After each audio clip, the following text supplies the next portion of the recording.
Hi hello నమస్తే, ఇది మన యూట్యూబ్ ఛానల్. ముందుగా ఈ ఛానల్కి స్వాగతం.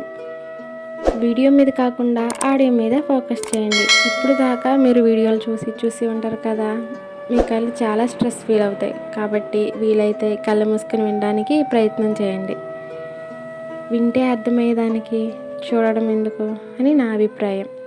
మన ఐస్ని మనమే ప్రొటెక్ట్ చేసుకోవాలి కదా. చారిత్రక నేపథ్యం గల ప్రదేశాలు. అరికమేడు చోళుల కాలంలో ప్రముఖమైన ఓడరేవు పుదుచ్చేరిలో కలదు. బాదామి లేదా వాతాపి కర్ణాటకలో ఉంది. చాళుక్యుల శిల్ప సంపదకు ప్రసిద్ధి. బుద్ధగయ బీహార్ గౌతమ బుద్ధుడు జ్ఞానోదయం పొందిన ప్రదేశం. చిదంబరం తమిళనాడులో చెన్నైకు 150 మైళ్ళ దూరంలో ఉంది. చోళుల కాలం నాటి దేవాలయాలకు ప్రసిద్ధి. ముఖ్యంగా ఇక్కడి నటరాజ ఆలయం ప్రసిద్ధమైంది. దౌలతాబాద్ మహారాష్ట్రలో కలదు. మహమ్మద్ బిన్ తుగ్లక్ తన రాజధాని క్రీస్తు శకం 1327లో ఢిల్లీ నుంచి దౌలతాబాద్కు మార్చాడు. ఎలిఫెంటా గృహాలు మహారాష్ట్రలో ముంబైకి సమీపంలో కలవు. క్రీస్తు శకం 7-8 శతాబ్దాల నాటికి గృహాలయాలు కలవు. హంపి కర్ణాటకలో ఉంది.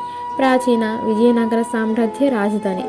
హళిబీడు కర్ణాటక హోయసరుల కాలం నాటి దేవాలయాలకు ప్రసిద్ధి. కాళీబంగన్ రాజస్థాన్ సింధు నాగరికత కాలానికి కాల్చిన ఇటుకలు లభించాయి. ఖజురహో మధ్యప్రదేశ్ ఛత్తర్పూర్కు సమీపాన కలదు.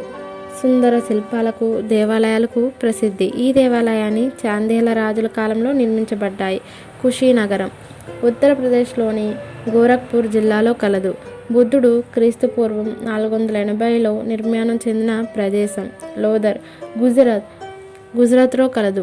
సింధు నాగరికత కాలంలో ప్రముఖ ఓడరేవు పట్టణం. మొహెంజోదరో ప్రస్తుతం పాకిస్తాన్లో కలదు. సింధు నాగరికతకు సంబంధించిన ప్రముఖ పట్టణం. పెద్ద స్నానవాటిక నాట్యగత్తె విగ్రహం లభించాయి. మొహెంజోదరో అనగా మృత్యుల దిబ్బ అని అర్థం. నలంద బీహార్ భారతదేశంలో మొట్టమొదటి ప్రాచీన విశ్వవిద్యాలయం నలంద విశ్వవిద్యాలయం. గుప్త వంశానికి చెందిన కుమారగుప్తుని కాలంలో ఈ విశ్వవిద్యాలయం స్థాపించబడింది. నలందలో నలం అంటే కమలం, దా అంటే ఇవ్వడం, కమలం అనే జ్ఞానం అని అర్థం.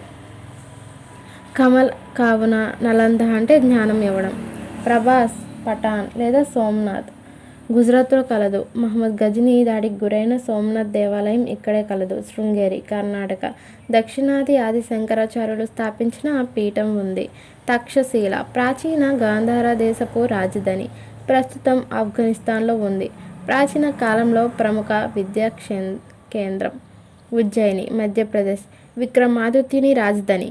హిందువుల పవిత్ర నగరాల్లో ఒకటిగా ప్రసిద్ధి చెందింది. ఇక్కడ ప్రముఖ దేవాలయం మహాకాళేశ్వరాలయం కలదు.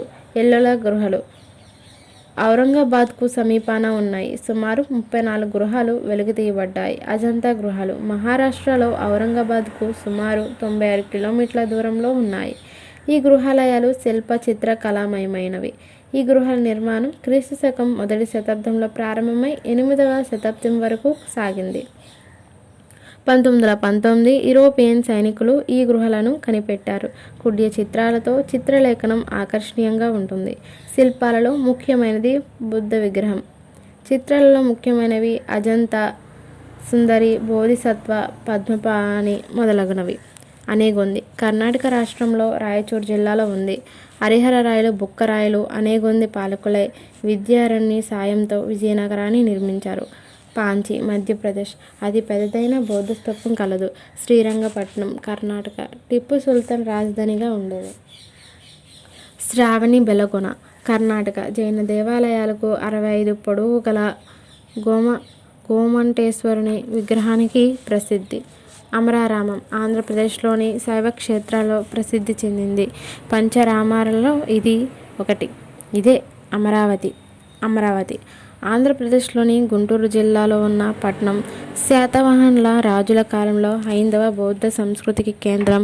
ఆంధ్ర శిల్ప కౌశలం ఇక్కడి శిల్పాలలో పరాకాష్ఠ అందుకుంది. గ్రీక్స్ శిల్ప ప్రభావం కాకుండా అమరావతి శిల్పశైలి అనే ప్రత్యేక పద్ధతిని సాధకం చేసింది అమరావతి స్తూపం. కలింజర్ కోట బందా జిల్లా యూపీలో ఉన్న ఒక దుర్గం. ఈ కోటను షేర్షా సూరి క్రీస్తు శకం 1545లో జయించాడు. షేర్షా తర్వాత రాజపుత్రులు దీనిని ఆక్రమించుకున్నారు. 1569లో అక్బర్ ఆక్రమించాడు. కుతుబ్ మీనార్ 71.4 మీటర్ల ఎత్తు ఉన్న ఈ మీనార్ ఢిల్లీలో ఉంది. సూఫీ తత్వవేత్త బక్తియార్ కాకి గౌరవార్థం కుతుబుద్దీన్ ఐబక్ దీని నిర్మాణం ప్రారంభించారు. దీన్ని ఇల్టుట్మిష్ పూర్తి చేశారు. ఎత్తైన బురుజుల నిర్మాణంలో భారతదేశం గర్వించదగ్గ వాస్తు నిర్మాణం కుతుబ్ మీనార్. కైలాసనాథ దేవాలయం దీనిని ఎల్లోరా రాష్ట్రకూట పాలకుడైన మొదటి కృష్ణుడు నిర్మించాడు. పట్టడకల్ విరూపాక్ష దేవాలయానికి కైలాసనాథ దేవాలయానికి కొన్ని పోలికలున్నప్పటికీ దానికన్నా ఈ దేవాలయం 2 రెట్లు పెద్దది. ఇది 4 భాగాలుగా నిర్మించబడింది. కోనార్క్ ఒడిశాలోని ప్రఖ్యాత పర్యాటక స్థలం. దీని పూర్వపు పేరు కోనాకన. ఇక్కడ గల ప్రసిద్ధి పొందిన సూర్య దేవాలయం తూర్పు గంగా ప్రభువుల్లో చివరివాడైన 4వ నరసింహవర్మ నిర్మించారు. ఇది రమణీయ శిల్పకళకు కేంద్రం. గోల్కొండ హైదరాబాద్కు దగ్గరగా ఉన్న ఒక కోట. ఇది ఒక రాజ్యం. దీనిని స్థాపించినవాడు కులీ కుతుబ్ షా 1512. చార్మినార్ ఇది హైదరాబాద్లోని చారిత్రక ప్రసిద్ధి గల కట్టడం. 4 స్తంభాల మీద నిర్మితమైంది. కుతుబ్ షాహీ వంశస్థుడు మొహమ్మద్ కులీ కుతుబ్ షా 1991లో దీన్ని నిర్మించాడు. చెన్నకేశవ దేవాలయం ఈ దేవాలయం కర్ణాటకలోని బేరూరులో ఉంది. హోయసాల రాజైన బిత్తిదేవ విష్ణువర్ధనుడు దీని నిర్మాత.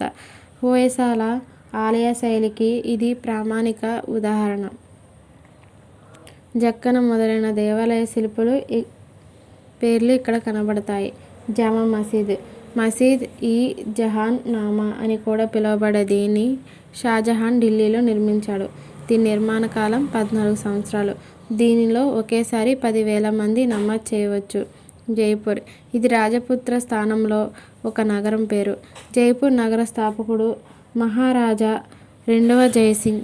ఇది 1728లో ప్రణాళికాబద్ధంగా అందంగా నిర్మించబడింది. దీనిని పింక్ సిటీ అంటారు. ఈ నగర స్థాపకుడైన 2వ జయసింగ్ ఢిల్లీలో జైపూర్లో ఖగోళ శాస్త్ర ప్రదర్శనశాలను నిర్మించాడు.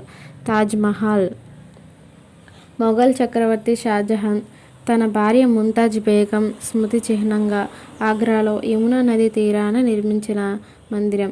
దీని నిర్మాణ కాలం 22 సంవత్సరాలు.